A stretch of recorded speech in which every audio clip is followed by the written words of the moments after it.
بسم اللہ الرحمن الرحیم نحمد ونسلم علی رسولہ الکریم اما بعد اعوذ باللہ من الشیطان الرجیم بسم اللہ الرحمن الرحیم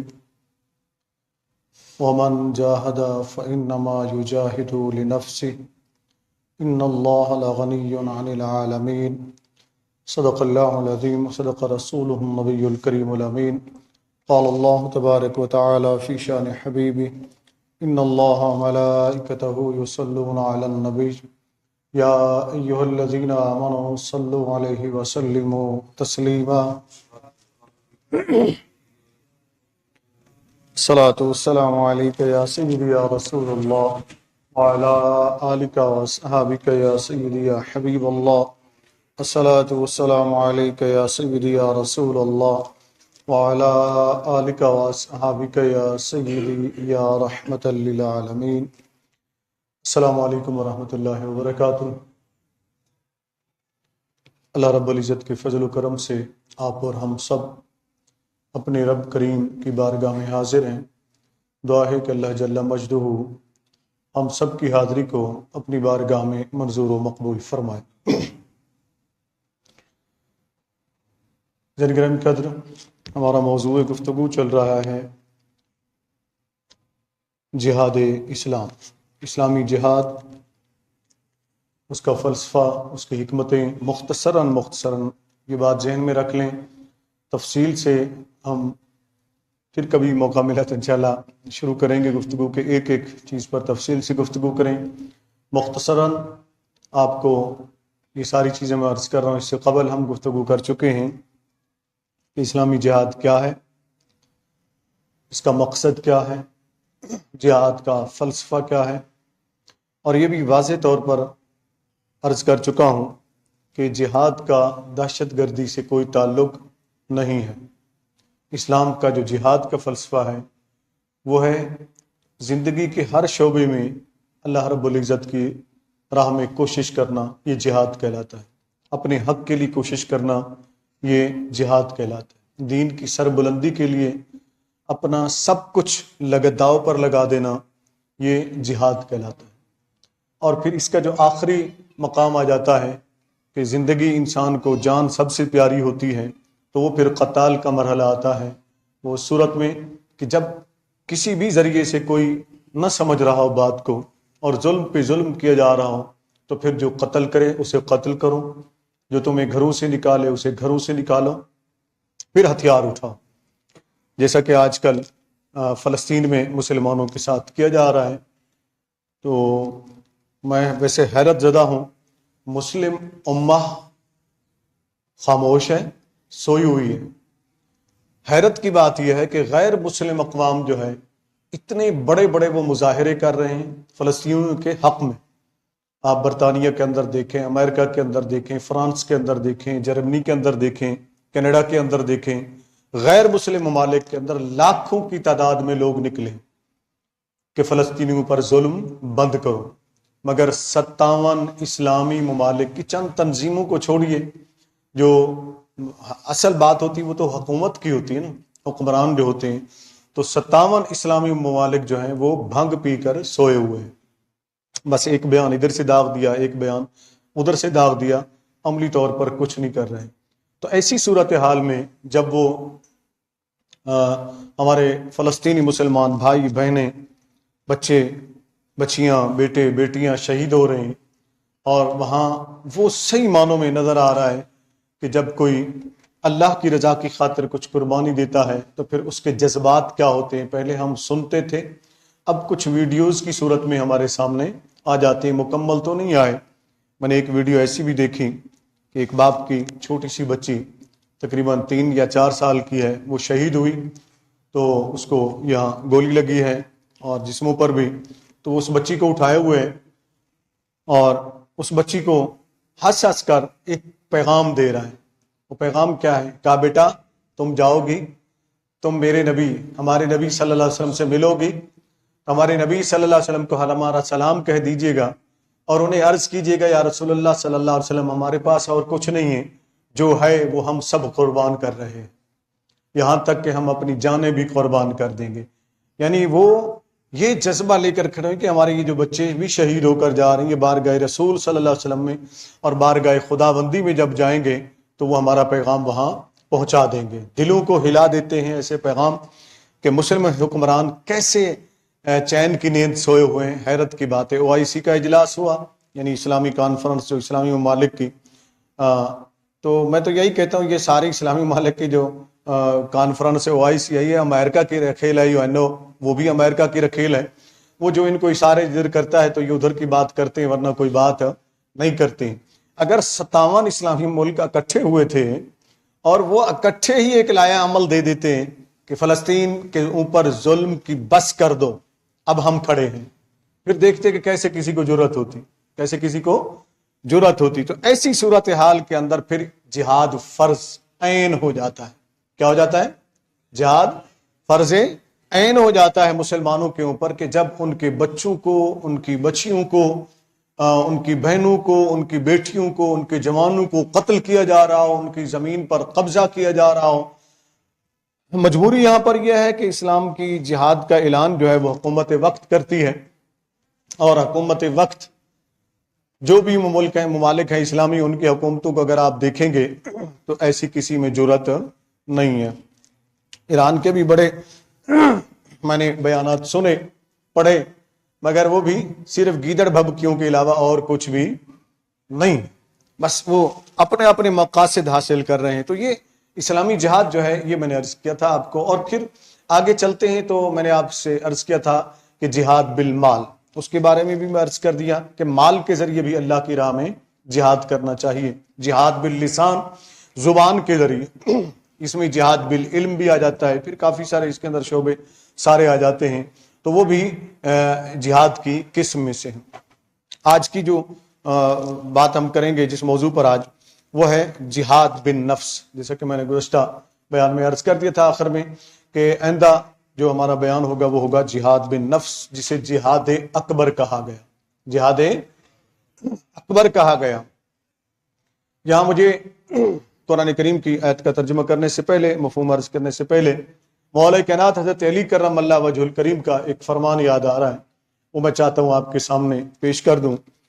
حضرت سیدنا مولا علی رضی اللہ تعالی عنہ ارشاد فرماتے ہیں کہ مجھے جس چیز کا سب سے زیادہ خوف ہے وہ یہ ہے کہ لوگ جہاد بن نفس کو ترک کر دیں گے، یعنی چھوڑ دیں گے، جبکہ یہ جہاد اکبر ہے، جبکہ یہ جہاد اکبر ہے، یعنی سب سے بڑا جہاد ہے۔ نفس کے خلاف جہاد کرنا، اپنے آپ سے لڑنا، یہ بہت بڑا جہاد ہے۔ اور اس کو خود نبی کریم صلی اللہ علیہ وسلم نے بھی واضح طور پر ارشاد فرمایا کہ جب صحابہ کرام، حضرت ابو ہریرہ رضی اللہ تعالیٰ عنہ بھی راوی ہیں، اور اسی کو غالباً حضرت جابر بن عبداللہ رضی اللہ تعالیٰ عنہ نے بھی اس کو روایت کیا، سیاستہ کی حدیث پاک ہے کہ صحابہ کرام رضوان اللہ تعالیٰ علیہم اجمعین جب ایک غزوے سے یا ایک سریہ سے واپس آئے، جہاد سے واپس لوٹے، قتال جہاد اس سے جب واپس لوٹے، تو نبی کریم صلی اللہ علیہ وآلہ وسلم نے انہیں واضح طور پر فرمایا تمہیں مبارک ہو کہ تم چھوٹے جہاد سے بڑے جہاد کی طرف لوٹ آئے ہو، بڑے جہاد کی طرف لوٹ آئے ہو۔ اب صحابہ کرام نے عرض کیا رسول اللہ صلی اللہ علیہ وآلہ وسلم، اس سے بڑا جہاد اور کیا ہو سکتا ہے کہ ہم نے اپنی جانیں سب کچھ قربان کرنے کے لیے ہم گئے دشمن سے لڑنے کے لیے؟ فرمایا اس سے بڑا جہاد ہے جہاد بنفس ہی، یعنی اپنے نفس کے ساتھ جہاد کرنا، اپنے نفس کے ساتھ جہاد کرنا، یہ جہاد اکبر کہلاتے۔ اس کو نبی کریم صلی اللہ علیہ وسلم نے جہاد اکبر کہلایا۔ اور ایک روایت کے اندر نبی کریم صلی اللہ علیہ وسلم نے ارشاد فرمایا رجعنا من الجہاد الاصغر الى الجہاد الاکبر، کہ ہم جہاد اصغر سے یعنی چھوٹے جہاد سے بڑے جہاد کی طرف لوٹ رہے ہیں۔ یعنی وہ غزوے سے واپس تشریف لا رہے تھے، خود نبی کریم صلی اللہ علیہ وسلم بنفس نفیس ساتھ تھے، صحابہ کرام اور آقا علیہ السلام واپس جب لوٹ رہے تھے تو آقا علیہ السلام نے اس وقت فرمایا تھا کہ ہم، یہ چھوٹا جہاد تھا، اس چھوٹے جہاد سے ہم بڑے جہاد کی طرف آ رہے ہیں۔ اب اس کو بڑا جہاد کیوں قرار دیا گیا؟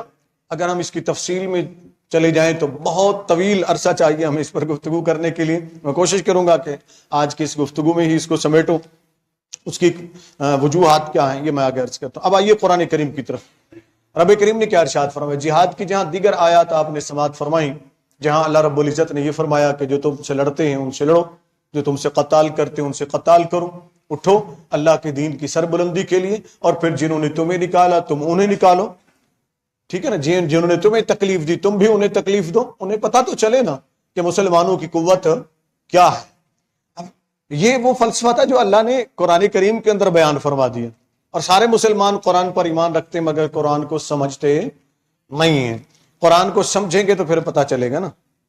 اب آئیے ذرا اس مقام پر قرآن کریم نے کیا فرمایا۔ یہ سورۃ العنکبوت ہے اور اس کی آیت نمبر 6 ہے، پارہ نمبر 20 ہے، سورۃ نمبر 29۔ رب کریم ارشاد فرما رہے ہیں وَمَنْ جَاهَدَ فَإِنَّمَا يُجَاهِدُ لِنَفْسِهِ، وَمَنْ جَاهَدَ فَإِنَّمَا يُجَاهِدُ لِنَفْسِهِ، اور جس نے جہاد کیا، کوشش کی، لگا رہا، جدوجہد کرتا رہا، کون سا جہاد؟ فَإِنَّمَا يُجَاهِدُ لِنَفْسِهِ، اپنے نفس کے ساتھ، اپنے نفس کے ساتھ جہاد کیا۔ اب یہاں یہ دیکھیں کہ اللہ تعالیٰ فرما رہے جو جہاد کر رہا ہے، کوشش کر رہا ہے، وہ اپنے نفس کے ساتھ جہاد کر رہا ہے۔ کس کے لیے کر رہا ہے؟ فرمایا میرے لیے کرو گے، اللہ کے لیے کرو گے، کہ اللہ کو اس سے کوئی فائدہ ہوگا؟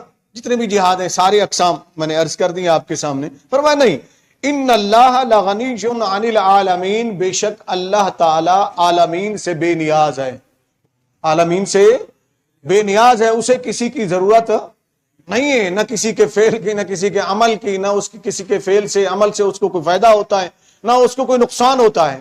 فرمایا یہ جو کچھ تم کرو گے یہ اپنے لیے کرو گے، یہ اپنے لیے کرو گے۔ اب ذرا غور کیجئے، اللہ تعالیٰ نے نفس کے ساتھ جہاد کا تذکرہ فرمایا، اپنے آپ۔ اب یہ نفس کیا چیز ہے، اس کو بھی اگر ہم سمجھے تو اس کے لیے الگ سے ہمیں ایک موضوع شروع کرنا پڑے گا۔ میں کوشش کروں گا اس پر بھی ہم گفتگو کریں تاکہ ہم اپنے آپ کو تو سمجھیں نا۔ اب ایک حدیث سن لیں، پھر بات تھوڑا سا ہو سکتا ہے آپ کے ذہن میں بیٹھ جائے۔ نبی یہ اللہ نے فرمایا جہاد بن نفس، نفس کے ساتھ جہاد کرنا، اپنے ساتھ جہاد کرنا، یہ بڑا مشکل ہوتا ہے۔ کہتے ہیں نا ڈاڈا اوکھا کام ہے، بڑا اوکھا کام ہے، بڑا مشکل کام ہے اپنے آپ سے لڑنا، اپنے آپ سے جہاد کرنا۔ تو اسی لیے تو نبی کریم صلی اللہ علیہ وسلم نے بھی فرمایا کہ من عرف نفسہ فقد عرف ربہ، جس نے اپنے نفس کو، اپنے آپ کو پہچان لیا، اس نے اللہ کو پہچان لیا ہے، اس نے اللہ کو پہچان لیا۔ اب یہ اللہ رب العزت کا فرمان ہے اور یہ نبی کریم صلی اللہ علیہ وسلم کا فرمان ہے، ان دونوں کو سامنے رکھیں۔ نفس کیا چیز ہے جس کے لیے اتنا اہمیت بیان کی جا رہی ہے کہ انسان اس کے ساتھ جہاد کرے؟ یہ سب سے بڑا جہاد ہے، یہ سب سے بڑا جہاد ہے۔ دیکھیے دشمن کو مار دینا بڑا آسان ہوتا ہے، دشمن کو مار دینا بڑا آسان ہوتا ہے، گھر بار چھوڑ دینا بھی کوئی مشکل نہیں ہوتا ہے، مال لوٹا دینا بھی کوئی مشکل نہیں ہوتا ہے، کر لیتا ہے انسان قربانی، کوئی بات نہیں، اولاد کی بھی قربانی دے دیتا ہے، اپنی جان کی بھی قربانی دے دیتا ہے۔ لیکن سب سے بڑی بات یہ ہوتی ہے کہ جو نفس کہہ رہا ہے، جو دل یعنی نفس جو ہے انسان کا، انسانی خواہشات جو ہیں وہ انسان کو جس طرف لے کر جا رہی ہیں، اس کے سامنے کھڑے ہو جانا، اسٹینڈ لینا کہ نہیں، تیری جو خواہش ہے یہ اللہ عز و جل اور اس کے رسول کے صلی اللہ علیہ وسلم کے حکم کے خلاف ہے، میں اس پر عمل نہیں کروں گا، میں اس پر عمل نہیں کروں گا۔ یہ ہے سب سے بڑا مشکل جہاد، یہ ہے سب سے بڑا مشکل جہاد۔ مثال کے طور پر اسلام یہ کہتا ہے کہ آپ محنت کریں، آپ مزدوری کریں، آپ ڈیوٹی کریں، آپ نوکری کریں، ایمانداری سے کریں، دیانتداری سے کریں، آپ کو 10 روپے مل جائیں گے، 10,000 مل جائیں گے، 50,000 ملیں گے، وہ تمہارے لیے رزق حلال ہوگا۔ کیا ہوگا؟ رزق حلال ہوگا۔ اب دوسری طرف ہے یار آپ کو بڑی بڑی جو ہے نا اسکیمیں نکالی جاتی ہیں کہ 1 لاکھ جمع کروا دو، مہینے کا 20,000 یا 10,000 تمہیں مفت میں مل جائے گا اور تمہارے پیسے بھی کہیں نہیں جائیں گے۔ بندہ سوچتا ہے یار یہ تو بڑی سہولت کی بات ہے، اگر 1 لاکھ کے پیچھے 10,000 مجھے مل رہا ہے، میں 5 لاکھ جمع کروا دوں تو 50,000 مجھے مہینے کا گھر بیٹھے ملتا رہے گا، میں سکون سے کھاتا رہوں گا۔ اب پیسہ اس میں آسانی سے آ رہا ہے، کام بھی کوئی نہیں کرنا، محنت بھی کوئی نہیں کرنی ہے، ٹھیک ہے نا جی، پیسہ بھی مل جانا ہے اور وہ بھی زیادہ مل جانا ہے، اپنا پیسہ بھی بچ جانا ہے، تو یہاں سہولت تو ہے، خواہش کہتی ہے، نفس کہتا ہے دوڑو اس کی طرف، یہ تمہارے لیے بہتر ہے، کر لو اس کو، اور یہاں آ کر اسٹینڈ لینا، کھڑے ہو جانا، نہ، اللہ نے اسے سود قرار دیا ہے، اس کے رسول صلی اللہ علیہ وسلم نے سود قرار دیا ہے، یہ حرام ہے، میں نہیں کھاؤں گا یہ حرام کی دولت، میں نہیں کھاؤں گا یہ حرام کی روزی، میں نہیں کھاؤں گا یہ حرام کا پیسہ۔ اب آپ اور میں، ہم سب یہاں بیٹھے ہوئے نا، ہم بندے ہیں، ہم انسان ہیں، ہم سے خطا ہو سکتی ہے، ہم سے غلطی ہو سکتی ہے، ہم اپنے آپ سے سوال کریں کتنے ہیں ہم میں سے جو اس کے لیے اسٹینڈ لے سکتے ہیں؟ بہت مشکل، بہت مشکل۔ مثال کے طور پر ایک مثال میں آپ کو اور دیتا ہوں، ایک چیز ہے 10 روپے کی جائز منافع کے ساتھ بیچنا، اسلام نے جائز قرار دیا، یہ تجارت ہے، کر سکتے ہیں آپ، لیکن اتنا بھی منافع نہ ہو کہ وہ منافع خوری کے زمرے میں آ جائے، حرام کے زمرے میں آ جائے۔ مثلا 10 روپے کی چیزیں آپ زیادہ سے زیادہ 12 کی یا 13 کی بیچ سکتے ہیں، آپ 10 روپے کی چیز کو 25 روپے کی بنا کے بیچیں گے تو بتائیے یہ کون سا منافع ہوگا؟ یہ کون سی تجارت ہوگی؟ یہ کون سی؟ یہ وہ جہاد ہے جو نفس کے خلاف کرنا ہے، وہ جو خواہشات ہم نے اندر پالی ہوئی ہیں، اسی لیے تو نبی کریم صلی اللہ علیہ وسلم نے اسے جہاد اکبر قرار دیا ہے، جو بڑا مشکل ہوتا ہے اس پر اسٹینڈ لینا، اس پر کھڑے ہونا۔ اسی کو مولا کائنات علی کرم اللہ وجہ الکریم نے دوسرے فرمان علی شان میں ارشاد فرمایا کہ لوگ جب جہاد بن نفس کو چھوڑ دیں گے، جہاد بن نفس کو چھوڑ دیں گے تو پھر ان کی عزت میں کمی آ جائے گی، ان کے وقار میں کمی آ جائے گی۔ اب ذرا غور کریں، ہمارے معاشرے کے اندر ہم تلاش میں ہوتے ہیں، ایسے لوگ تلاش میں ہوتے ہیں کہ ہمیں عزت مل جائے، ہمیں وقار مل جائے، ہمیں مقام مل جائے، ہمیں مرتبہ مل جائے۔ یہ جو ناجائز کھاتے ہیں خواہشات نفس کی پیروی کرتے ہوئے، میں کسی ایک کا نام نہیں لے رہا ہوں، میں صرف آپ کو ایک جنرل بات بتا رہا ہوں۔ آپ اپنے معاشرے کو دیکھیں، آپ غور کریں گے، جو بھی خواہشات نفس کے غلام ہو کر پیسہ کماتے ہیں، نہ دیکھتے ہیں حلال کو، نہ دیکھتے ہیں حرام کو، نہ دیکھتے ہیں جائز کو، نہ دیکھتے ہیں ناجائز کو، جس طریقے سے بھی دولت آئے کماتے چلے جاؤ، وقتی طور پر تو ان کی واہ واہ بلے بلے ہو جاتی، پیسہ ہو جاتا ہے، لیکن بالآخر ذلت ان کا مقدر بنتی ہے۔ کیا؟ ذلت ان کا مقدر بنتی ہے۔ یہ مولا کائنات علی کرم اللہ وجہ کریم کا فرمان ہے۔ اس کی وجہ واضح طور پر بیان فرمائی گئی کہ چونکہ یہ اللہ کے حکم کے خلاف جا رہا ہے بندہ، اس وجہ سے اللہ رب العزت ذلت اس پر مسلط کر دیتا ہے، اسے عزت نہیں ملتی ہے۔ تو یہاں رب کریم نے جہاد بن نفس کا حکم فرمایا۔ اب آگے چلتے ہیں، قرآن کریم کے اندر اسی سورت کے آخر میں جو آخری آیت ہے نا، وہ بھی کمال کی ہے۔ جب آپ اللہ کی رضا کی خاطر جہاد کریں گے نا، اپنے نفس کے ساتھ جہاد کریں، کوشش کریں گے، تو کیا ہوگا؟ آپ اس دنیا کے اندر آگے بڑھنے کی کوشش کرتے ہیں نا، آگے بڑھنے کی کوشش کرتے ہیں تو جگہ جگہ پر آپ کو رکاوٹیں ملتی ہیں۔ کیا؟ جگہ جگہ پر آپ کو، مثال کے طور پر آپ یہاں بیٹھے ہوئے نا، یہاں سے لے کر اقتدار کے اعلی عہدوں تک، چھوٹے ادارے سے لے کر بڑے ادارے تک، یہ میں چیلنج سے کہہ رہا ہوں، قرآن کریم میرے سامنے کھلا ہوا رکھا ہوا ہے، پاکستان کا کوئی ادارہ ایسا بتا دیں، کوئی شعبہ ایسا بتا دیں جہاں ایک غریب آدمی جائے اور عزت و احترام کے ساتھ اس کا کام ہو جائے؟ بولے تو صحیح۔ یا گورنمنٹ ملازمین بھی بیٹھے ہوتے ہیں نا ہمارے یہاں، آتے ہیں، گفتگو سنتے ہیں، کچھ لوگ خفیہ بھی والے بھی ہوتے ہیں، وہ بھی آتے ہیں، مجھے بھی بتایا گیا، مجھے ملے بھی صحیح، میں نے کہا آیا کریں، اچھی بات ہے، تو آتے ہیں، سنتے ہیں، ان سے بھی میرا سوال ہے، اور جہاں تک یہ میرا پیغام پہنچے، کوئی ایک ادارہ مجھے بتا دیں جہاں غریب چلا جائے، آپ میں سے، مجھ سمیت کوئی اٹھ کے چلا جائے اور وہاں اس کا کام بغیر کسی سفارش کے، بغیر کسی رشوت کے، اس کا کام عزت و احترام سے بٹھا کر دیا جائے؟ نہیں ہوگا۔ کیا؟ نہیں ہوگا۔ اسی طرح غریب کا بچہ محنت کر کے اگر پڑھے، آگے بڑھے، تو جگہ جگہ اس کے لیے رکاوٹ کھڑی ہوئی ہے، کہیں جاگیردار سامنے آ جائیں گے، کہیں وڈیرے سامنے آ جائیں گے، کہیں سرمایہ دار سامنے آ جائیں گے، کہیں اداروں کے بندے سامنے آ جائیں گے، مختلف ادارے جو ہیں ہمارے، وہ سامنے۔ یہ کیسے ہو سکتا ہے یہ غریب کا بچہ اتنا اوپر والی سیٹ پہ آ جائے؟ یہ کیسے ہو سکتا ہے یہ ہمارے سامنے آ کر کھڑا ہو جائے؟ یہ کیسے ہو سکتا ہے؟ تو یہ وہ نفس کے غلام ہیں، یہ وہ نفس کے غلام ہیں جن کے بارے میں رب کریم نے بھی فرمایا کہ نفس سے جہاد کرو۔ یہ جو نفس سے جہاد کرنا ہوتا ہے، اسی کو اللہ کے حبیب صلی اللہ علیہ وسلم نے فرمایا کہ یہ سب سے بڑا جہاد ہے، اس لیے کہ اپنی انا کو مٹانا یہ سب سے بڑا جہاد ہوتا ہے، یہ سب سے بڑا جہاد ہوتا ہے۔ اپنے تکبر کو مٹانا یہ سب سے بڑا جہاد ہوتا ہے، نفس کی غلامی سے نکلنا یہ سب سے بڑا جہاد ہوتا ہے، خواہشات کی غلامی سے نکلنا یہ سب سے بڑا جہاد ہے، اور یہ کرنا بہت مشکل ہوتا ہے، آسان نہیں ہوتا ہے، تو اس کو ہم نے کرنا ہے۔ اب جب کوئی کوشش کرتا ہے تو دنیا کے اندر آپ جدوجہد کرتے ہیں تو آپ کو رکاوٹیں ملتی ہیں، کیا ہوتی ہیں؟ رکاوٹیں ہوتی ہیں، پریشانیاں آتی ہیں، لیکن رب کریم نے کیا فرمایا؟ آپ کا ہمارا رب عز و جل جو رحمان بھی ہے، جو رحیم بھی ہے، جو کریم بھی ہے، جو غفار بھی ہے، جو ستار بھی ہے، جو اپنے بندوں سے 70 ماؤں سے زیادہ محبت فرماتا ہے، 70 ماؤں سے بھی زیادہ محبت فرماتا ہے، وہ کیا فرما رہا ہے ذرا سنیے گا۔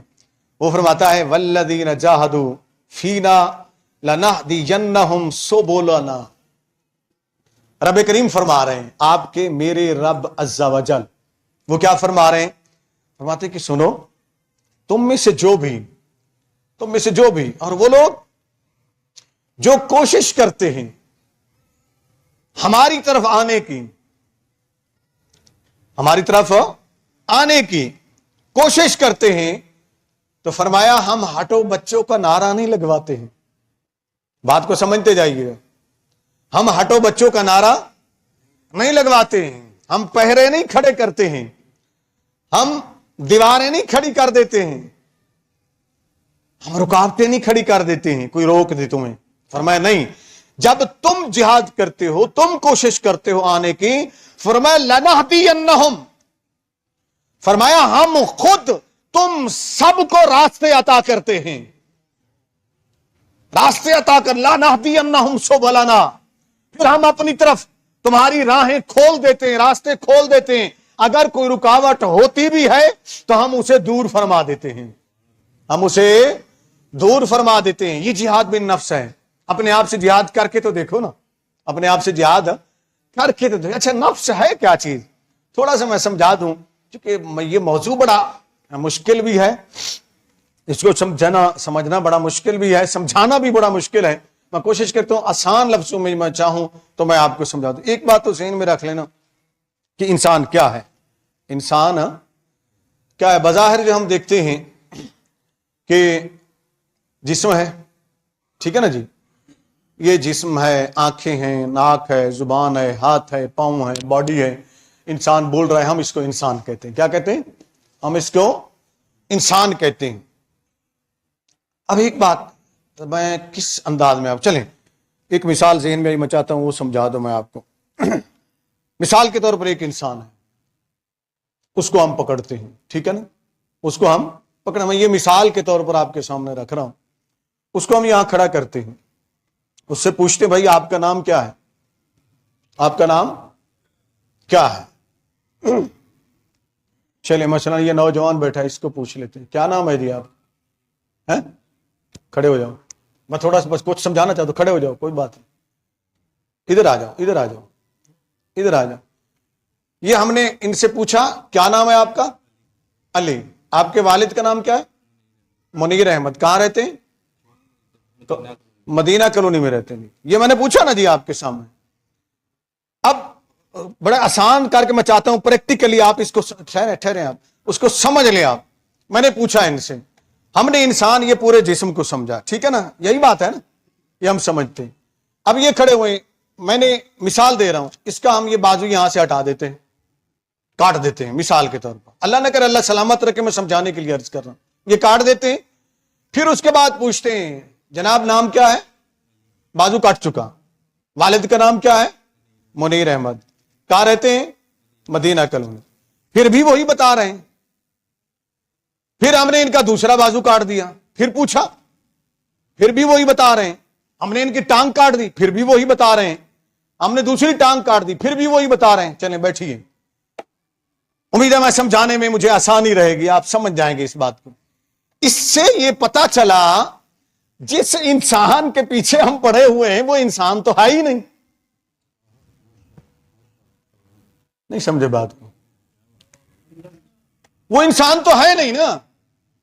اگر انسان یہ تھا تو جب کٹ گیا تو پھر یہ کیسے بتا رہا ہے کہ میں منیر کا بیٹا ہوں؟ پھر یہ کیسے بتا رہا ہے کہ میں فلاں ہوں؟ جب دوسرا بازو بھی کٹ گیا پھر کیسے بتا رہا ہے؟ ٹانگ بھی کٹ گئی تو پھر کیسے بتا رہا ہے؟ دوسری ٹانگ بھی کٹ گئی تو پھر کیسے بتا رہا ہے؟ پتہ یہ چلا انسان وہ ہے جو اندر سے بول رہا ہے، جو اندر سے بول رہا ہے. کوئی مجھے کہے گا جی ڈاکٹر صاحب اس کے مطابق تو پھر یہ ہے کہ انسان کا وہ جو دل ہے نا، وہ دل جو ہے نا وہ انسان ہے. وہ انسان، میں نفس کو سمجھانا چاہ رہا ہوں. نفس انسان کیا ہے اس کو ہم نے سمجھنا بھی ہے، سمجھنا بڑا مشکل ہے. اسی لیے میں نے عرض کیا تھا کہ اس پر میں علیحدہ سے ایک موضوع شروع کروں گا سلسلہ، ہم اس کو لے کر چلیں گے تاکہ ہم سمجھیں، اپنے آپ کو سمجھیں. اب اصل جو نفس انسان ہے وہ کوئی اور چیز ہے. آپ اس کو روح قرار دے دیتے ہیں، کچھ لوگ کہتے ہیں روح ہے، کچھ اس کو کچھ اور کہتے ہیں. لیکن میں یہ کہتا ہوں کہ نفس جو ہے نا، نفس اللہ رب العزت نے قرآن کریم کے اندر اس کو نفس امارہ بھی قرار دیا، نفس لوامہ بھی قرار دیا. ٹھیک ہے نا جی؟ اچھا نفس بھی قرار دیا، برا نفس بھی قرار دیا. اب جس کو سزا دی جا رہی ہے، عمل تو اس کا برا نہیں تھا نا، عمل تو اس کا برا نہیں تھا. پتہ یہ چلا وہ جو اس کے اندر ہے نا، جب وہ برا ہو جاتا ہے تو یہ عذابی بری حرکت شروع کر دیتے ہیں، یہ عذابی بری حرکت شروع کر دیتے ہیں. اسی لیے اللہ کے حبیب صلی اللہ علیہ وسلم نے فرمایا کہ نفس سے جہاد کرنا یہ سب سے بڑا جہاد ہے، یہ سب سے بڑا جہاد ہے. جب اس کو اندر کے انسان کو سیدھا کر لو گے نا، نفس کو ٹھیک کر لو گے نا، اس کو تابع کر لو گے اپنے رب کے، اس کو تابع کر لو گے اپنے رسول صلی اللہ علیہ وآلہ وسلم کے، تو پھر تمہاری زبان بولے گی تو حق بولے گی، تمہاری آنکھ دیکھے گی تو حق دیکھے گی، تمہارے ہاتھ حرکت میں آئیں گے تو حق کے لیے حرکت میں آئیں گے، تمہارے قدم چلیں گے تو حق کے لیے چلیں گے، باطل کے لیے نہیں چلیں گے. نہ تمہارے اعضاء کبھی باطل کے سامنے جھکیں گے. اگر جب کہیں کسی مقام پر کسی بھی روپ کے اندر انسان بک رہا ہے، انسان جھک رہا ہے، انسان ضمیر بیچ رہا ہے، انسان نچ رہا ہے، نوٹو کے اوپر رقص کنا ہے، تو سمجھ جائیے کہ یہ انسان اللہ کے تابع نہیں رہا ہے، یہ انسان رسول اللہ صلی اللہ علیہ وسلم کے تابع نہیں رہا ہے، یہ انسان اپنے نفس کے تابع ہو گیا. اور اس نفس کے تابع جو نفس سے امارہ کہلاتا ہے، جو برا نفس کہلاتا ہے، جب اس کے تابع ہو گیا، نفس بھی برا ہو گیا، خود بھی یہ برا ہو گیا، خود بھی یہ برا ہو گیا. تو اب اس کی اصلاح کیسے کرنی؟ اسی کو تو سمجھنا ہے نا، اسی کو تو سمجھنا ہے نا، پھر بات سمجھ میں آتی ہے. اب رب کریم نے کیا فرمایا کوشش تم کرو، کوشش تم کرو، راستہ ہم دیں گے، راستہ ہم دیں گے، رکاوٹیں ہم کھڑی کر دیں گے، رکاوٹیں جو کھڑی ہیں وہ ہم ہٹا دیں گے. ہم کوئی رکاوٹ نہیں کھڑی کرتے ہیں، جب بھی آؤ، جس وقت بھی آؤ. یہ سب سے بڑا رب کریم کا احسان ہے اپنے بندوں کے. اگلی جو آیت کا اگلا جملہ سنے نا، میں کہتا ہوں خدا کی قسم اشش کر اٹھیں گے، کاش ہم قرآن کو پڑھتے اور قرآن سے اپنا رشتہ مضبوط کرتے، اپنے رب سے اپنا رشتہ مضبوط کرتے، اپنے نبی صلی اللہ علیہ وسلم سے اپنا رشتہ مضبوط کرتے، تو ہمیں ادھر ادھر کی چیزوں کی ضرورت نہ پڑتی. اب ذرا سنیے گا. ایک تو یہ فرما دیا کہ ہم راستے کھول دیں گے، کوئی رکاوٹ نہیں ہوگی تمہارے لیے، آؤ آؤ ہم تمہیں ملیں گے. کیسے ملیں گے؟ کون ملائے گا؟ رب کریم نے فرمایا وَإِنَّ اللَّهَ لَمَعَ الْمُحْسِنِينَ، وَإِنَّ اللَّهَ لَمَعَ الْمُحْسِنِينَ، اور بے شک اللہ احسان کرنے والوں کے ساتھ ہے، نیکی کرنے والوں کے ساتھ ہے. فرمایا مجھ سے ملنا چاہتے ہو نا، ان کے پیچھے نہ چلو جو میرے نیک لوگوں کو بابے بابے کہہ کر ٹھٹھے اڑاتے ہیں. فرمایا ان گستاخوں کو چھوڑو، جو نیکی کرنے والے ہیں نا میں ان کے ساتھ ہوتا ہوں. بات سمجھ آئی کہ نہیں سمجھ آئی؟ یہ قرآن ہے. کیا ہے؟ یہ قرآن ہے. اس قرآن کا کوئی انکار کرے نا، تاکہ سیدھا کافر تو بنے نا، پتا تو چلے نا۔ جن کو تم بابے کہہ کر توہین کرتے ہو اور ذلت پھر تمہارا مقدر بنتی ہے اور قیامت تک رسوا ہوتے رہو گے انشاءاللہ۔ اس لیے کہ رب نے فرمایا کہ اللہ اپنے نیک بندوں کے ساتھ ہے۔ مجھے ملنا چاہتے ہو نا، مجھے ڈھونڈنا چاہتے ہو نا، مجھے تلاش کرنا چاہتے ہو نا، میرے قریب آنا چاہتے ہو نا، تو میں اپنے نیک بندوں کے ساتھ ہوتا ہوں، ان کے ساتھ ہو جاؤ، وہ میرے ساتھ تمہیں ملا دیں گے، وہ تمہیں میرے ساتھ ملا دیں گے۔ نیکی کرو، نیکی کرنے والوں میں شامل ہو جاؤ، اپنے نفس کو نیک بنا دو، اپنے نفس کے خلاف ڈٹ کر کھڑے ہو جاؤ۔ اب بڑے بڑے صوفیاء کرام علیہم الرحمہ جن کی آج کل احترام ختم کرنے کی کوشش کی جا رہی ہے اور کر نہیں سکتے، کیا کر نہیں سکتے، اس لیے کہ اللہ نے فرمایا لا ان اولیاء اللہ لا خوف علیہم ولا هم يحزنون، اللہ نے انہیں اپنا دوست قرار دیا۔ اور اللہ نے ہی اہل ایمان کو فرمایا ہے یا ایھا الذین آمنوا اتقوا اللہ وکونوا مع الصادقین، اے ایمان والو اللہ سے ڈرو اور سچوں کے ساتھ ہو جاؤ۔ اور انہی کے بارے میں رب نے فرمایا کہ میں ان کے ساتھ ہوں، تو انہوں نے یہ سب سے پہلی بات فرمائی ہے کہ مجاہدہ نفس۔ آپ جتنے بھی صوفیاء کرام ان کی کتب کا پڑھیں تو ان کے اندر یہ باب بڑی اہمیت کے ساتھ انہوں نے بیان فرمایا ہے کہ جہاد بالنفس، نفس کے ساتھ مجاہدہ کرنا، لڑنا، کوشش کرنا، جہاد کرنا۔ مثال کے طور پر میں آپ کو امام غزالی رحمۃ اللہ تعالی علیہ کے احیاء العلوم سے ایک بات آپ کے سامنے رکھتا ہوں۔ سید داتا علی حجویری رحمۃ اللہ نے بھی کشف المحجوب کے اندر لکھا، حیرانی کی بات ہے سید داتا علی حجویری رحمۃ اللہ حسنی حسینی سید بھی ہیں، وقت کے محدث بھی تھے، وقت کے مجتہد بھی تھے، وقت کے امام بھی تھے، حافظ قرآن بھی تھے، قاری قرآن بھی تھے، مفسر قرآن بھی تھے، احادیث کو بھی جانتے تھے۔ ان کے اوپر کتے کی طرح بھونکتا ہے مرزا جہلمی پلمبر، یہ جہلم کے اندر بیٹھا ہوا بند کمرے کے اندر یہ چھوڑا ہوا یہود و نصارہ کا کتا بھونکتا ہے اور ٹھٹھے اڑاتا ہے داتا علی حجویری۔ اور کتے تیری اوقات کیا ہے، تیری اوقات کیا ہے داتا علی حجویری رحمۃ اللہ علیہ کے سامنے؟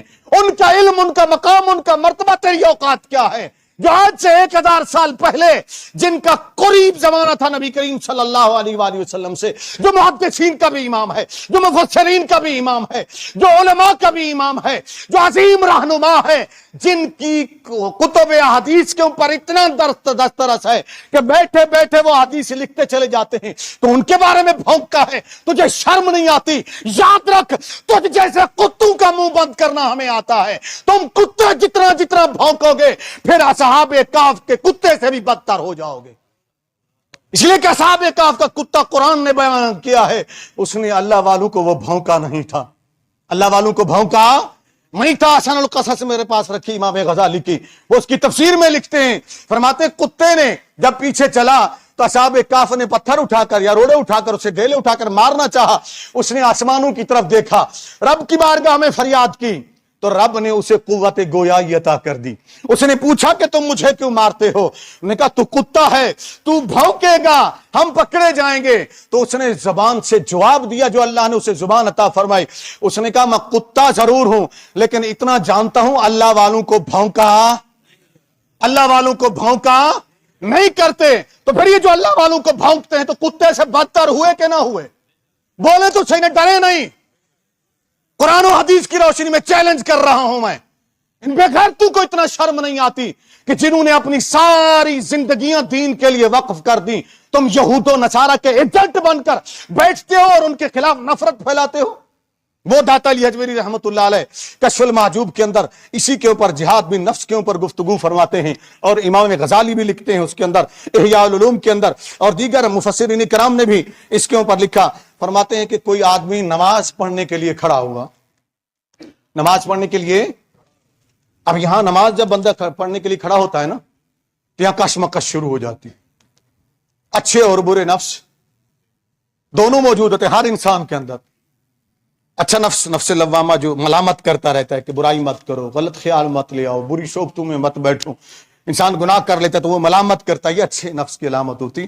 اگر کوئی بھی مومن ہے نا جب کوئی غلطی کر بیٹھا ہے نا تو اندر سے اس کو ملامت ہوتی ہے، خود کو محسوس ہوتا ہے کہ میں نے یہ غلطی کر لی ہے۔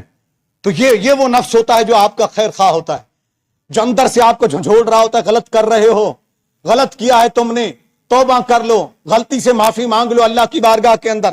اب جب نماز کے لیے کھڑا ہوا, وہ لکھتے ہیں, فرماتے ہیں اب یہاں کشمکش شروع ہو جاتے. دوسری طرف وہ جو برائی کا علمبردار ہے نا نفس, اس کے ساتھ شیطان مل جاتا ہے, اور ادھر سے وہ نفس ہوتا ہے جو نیکی کی دعوت دے رہا ہوتا ہے. نیکی کی دعوت دے کر وہ مسجد میں لے آیا, وہ گھر میں کھڑا کر دیا اس نے, نماز کے لیے کھڑا ہوا. فرماتے ہیں یہ جو آیا تھا نا بہکانے کے لیے, اس نے نماز شروع کی, نماز کرتے رہے, پڑھتا رہا, یہاں تک کہ وہ خیال بھی ڈالتا رہا, کبھی دل کے اندر, کبھی دماغ کے اندر, کبھی کوئی سوچ, کبھی کوئی سوچ, مگر یہ جھٹکتا رہا, نماز پڑھتا رہا, اور اس کا خیال ادھر ادھر نہ گیا, جاتا پھر نماز کی طرف توجہ کر لیتا کہ میری نماز نہ خراب ہو جائے. اور اس طرح اس نے اپنی 2 رکعت یا 4 رکعت مکمل کر لی, سلام پھیر لیا. تو فرماتے ہیں یہ سب سے بڑا مجاہد ہے.